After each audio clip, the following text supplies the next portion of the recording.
si Jesus mao ang King of Kings and Lord of Lords. Pero ngano nga gikoronahan siya og tunok? Ngano gitugutan man sa amahan nga koronahan siya og tunok?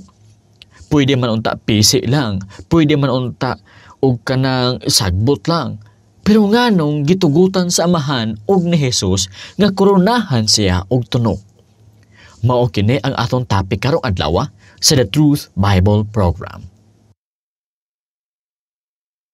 Human nila siluti si Kristo Jesus sa makamamatay nga paglatigo kaniya. Ilang gisuluban si Kristo og tunok nga korona. Mao kini ang passage sa Mateo kapitulo 27 bersikulo 27 ngadto sa 31. Og si Jesus gidala sa mga sundalo sa gobernador ngadto sa palasyo.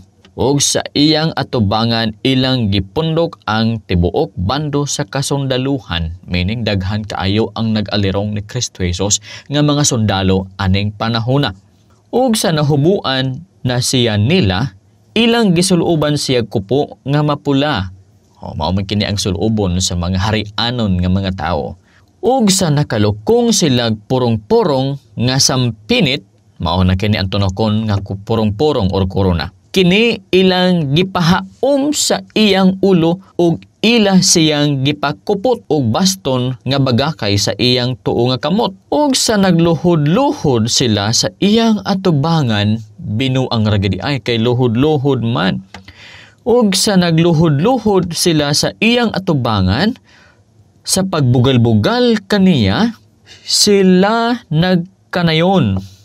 Mabuhi ang hari sa mga Hudyo, ug ilang gipanagludan siya, ug unya ilang gikuha kaniya ang baston nga bagakay, ug gihapak kini sa iyang ulo.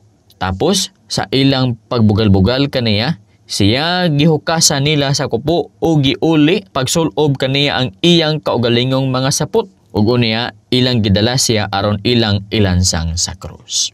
Now, mao kini ang passage nga atong pagaton-an karon. Pero mag-focus kita sa sampinit nga purong-purong or korona nga tunok.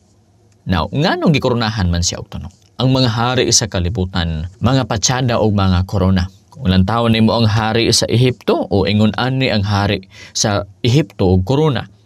Ang sa emperor sa Rome ingon ani ang korona. Kang Herod ingon ani ang korona. Ani nga time mao ni ang korona ni Herod Antipas, ug ingani pod ang korona ni Tiberius. Pero kang Jesus Christ, ingon ani ang korona, purong-purong nga sampinit. Pangit kadto nga crown, apan matod pa, mao kadto ang pinakamaanindot, pinakamahalon, pinaka-meaningful nga crown nga gisuot sa usa ka hari. Ang korona sa tunok nga naa sa ulo ni Kristo Jesus. Sa dili pa kita magpadayon, unsa mga klase nga tanom nga gihimo sa mga sundalo nga korona para kang Kristo Jesus. Ingon sa maalamon nga tao nga si Thornton Herbert, yadtong 1908, mabasa nimo sa The Catholic Encyclopedia, sa The Crown of Thorns, nga ang tanom daw nga gigamit sa mga Romano mao ang jujube tree. Daghan kini sa palibot sa Jerusalem. Busa mao daw kini ang nadali sa mga Romano nga soldiers sa paglukot og himong korona ni Kristo Jesus. Niya ang relic daw ni ani is na preserved sa Capilla della Spina sa Pisa ug dito sa Trier. I do not know kung mao bagig kini ang tree, mga kaigsuunan, kay wala man nagisulti sa Bible nga maogid na nga kahoy. Basta dili ko mohatag og konklusyon nga insakto ang iyahang ginaingon. Ang kamatuoran mao lamang kini. Ang Bible gasulti nga si Kristo gisuotan nila og sampinit tunokon nga tanom. Gihimo kining korona tunokon og gipahaom sa iyahang ulo. Masakit kadto mga kaigsuunan. Dili katos dalim kay tunok giana pahaom sa imong ulo, pagkatapos gihapak payug ka, so nidulot to pag-ayo di adto, naigo sa panit nimo, nilaho sa panit nimo, niabot kadto sa imuhang bukog ug magngut-ngut kadto siya, magkalihog-lihog kadto sa inigpas-an nimo sa krus, mudugo sagpao na pud ka sa kahoy. Sakit kayo. Ang korona nga gihatag nila ngadto kang Kristo Jesus. Pero ang pangutana, ngano gikoronahan man siya og tunok? ug nganong gitugot man kana sa amahan nga naa sa langit nga koronahan ang King of Kings and Lord of Lords ug tunog. Ug nganong gitugot kana ni Kristo Jesus? Now, ang unang atubag, nganong gikoronahan siya tunog? Nasa pulong sa Ginoo. Yung pulong sa Ginoo, ug sa nagluhod-luhod sila sa iyang atubangan o nagluhod pa gyud. Pero luhod-luhod, dili tinuod nga pagluhod. Nagluhod-luhod sila sa iyang atubangan sa pagbugal-bugal kaniya. Naingon pa gid sila, mabuhi ang hari sa mga Hudyo o sa kapagbugal-bugal kang Kristo Jesus. Mga igsunan, simple lamang, ilag katong gibuhat, aron bugal-bugalan si Kristo Jesus sa iyahang claim nga hari siya, nga Misaya siya sa mga Hudyo. Now, unsa ay kaduha nga rason nganong gitugutan man nga koronahan siya tunog? Mao kini, aron nga ipakita sa amahan nga si Kristo nagpas-an sa atuang mga tunglo. Ang tunog simbolo sa tunglo. Kung basahon nimo sa Genesis chapter 3, ingon ang pulong sa Ginoo diadto. Ug maingon siya kang Adam, tungod kay gipatalinghugan mo ang tingog sa imong asawa ug nagkaon ka sa kahoy nga gisugo ko kanimo sa pag-ingon dili ka magkaon niini. Tinunglo, balikon ko, tinunglo ang yuta tungod kanimo. Pinaagi sa paghago, magkakaon ka gikan niini sa tanang mga adlaw sa imong kinabuhi. Ug paminawag kini, kini magapaturok usab kanimo og mga sampinit. Kaning word nga sampinit, tanom nga tonokon og mga kadyapa, tonokon gihapon, og magakaon ka sa mga hilamon sa kapatagan sa singot sa imong nawong, magakaon ikaw sa tinapay hangtod nga mopauli ka sa yuta. Now dito kita sa silot nga mag-antor siya guma, paturok ang Ginoo og tunglo, simbolo sa tunglo, sampinit og ang kadyapa, mga tunok. Kanang tunog, naalang unta ka na sa yuta. Apan gilukot ka na o gibutang ka na kang Kristo Jesus sa iyahang ulo mismo. Ang simbolo sa tunglo, gibutang sa ulo ni Kristo Jesus. Pag-symbolize nga si Kristo Jesus tinunglo. Nganong tinunglo man si Kristo Jesus? Kay ang tanantang kasalanan iyahang gipas-an. Kay ang tanantang kasalanan gibutang sa amahan ngadto kaniya. Ug tungod kay siya naman ang kapas-an sa tanantang mga sala, diha kaniya gibubo sa amahan, gibutang sa amahan ang tanan nga tunglo sa sala. Nahimo siyang hari sa mga tinunglo. Pinakatinunglo sa tanan. O gisimbolize ka na, pinaagi sa pagbutang o korona nga tunog sa iyahang ulo. Wala kabalo ang mga sundalo sa ilahang ginabuhat nga aduna na kato dako nga meaning. Abi nila og pagbugal-bugal lamang ang ilahang ginabuhat.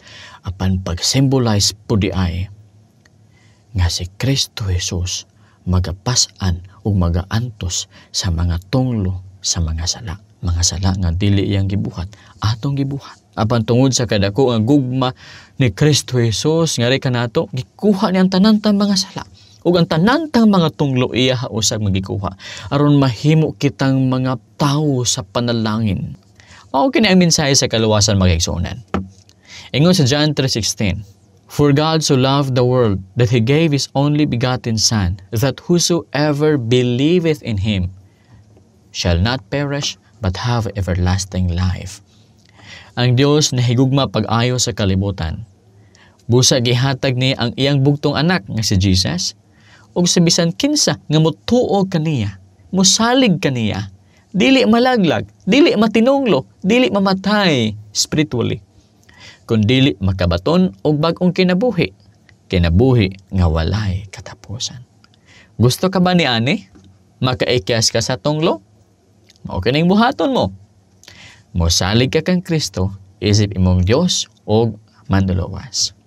Pero take note, wala nagpasabot baya ha, nga sa dihang gipas-an ni Kristo ang tunglo nato o sa yuta, nagpasabot nga komportable na ang atong kinabuhi dayon. No, sa future pagkana mahitabo, sa takna nga gi-prepare sa Ginoo, nga matod pa sa pulong sa Ginoo sa Revelation chapter 21 verse 4, He will wipe every tear from their eyes. There will be no more death, or mourning, or crying, or pain, For the old order of things has passed away. Di na ta maghila. Wala na pag-antos, wala na sorrow, wala na crying. Nga naman kay wala na ang curse. Pag nga nang wala na ang curse, kay wala na ang sala. Gihinluan, gikuha na ni Kristo ang tanan. Ug sa malabot nga panahon, moipikto na completely ang gibuhat ni Kristo sa krus. Sa takna nga gitagana sa Ginoo, inigbalig sa Ginoo sa bag-ong langit ug bag-ong yuta. Ingon ang pulong sa Ginoo, no longer will there be any curse. The throne of God and of the Lamb will be in the city, and his servants will serve him. Revelation chapter 22, verse 3. Mga igsunan, salamat sa inyong pagpaminaw. Dalaygon ng Ginoo. Now, ako nakita nga usahay ang Facebook hinay kaayo og koneksyon o pangit ang system sa pag-play sa video. Busa kung maglisod ka maglantaw sa kompleto o tibuok video sa Facebook, pwede ka mo maglantaw sa YouTube channel nako. Gamay nga YouTube channel nako. Pwede ka mo maglantaw diadto sa The Truth Bible Program. Ako lang ibutang ang link sa description, tuplo ka lang ninyo ug makita na rin ninyo ako ang video sa same nga video karon nga inyong nakita. Aghan mga video diadto nga pwede ka mo makatuon may tungod sa kaluwasan. O pwede ka ninyo i-download o gamiton nyo sa church aron inyong ipapaminaw sa mga bag-o pang naluwas or sa inyong friends nga gusto nyo maluwas. Now, salamat sa inyong pagpaminaw, dalaygon ang Ginoo. Ayog kalimot sa pag-like o pag-share. Kaya kung mag-like ka o mag-share ka or mag-comment ka ni ani nga video, i-broadcast ni more sa Facebook ug daghan pa ang mga tao nga makadungog sa maayong balita. Ato kining buhaton para makatabang kita sa uban ng mga tao. This is the Truth Bible Program. Daghang salamat.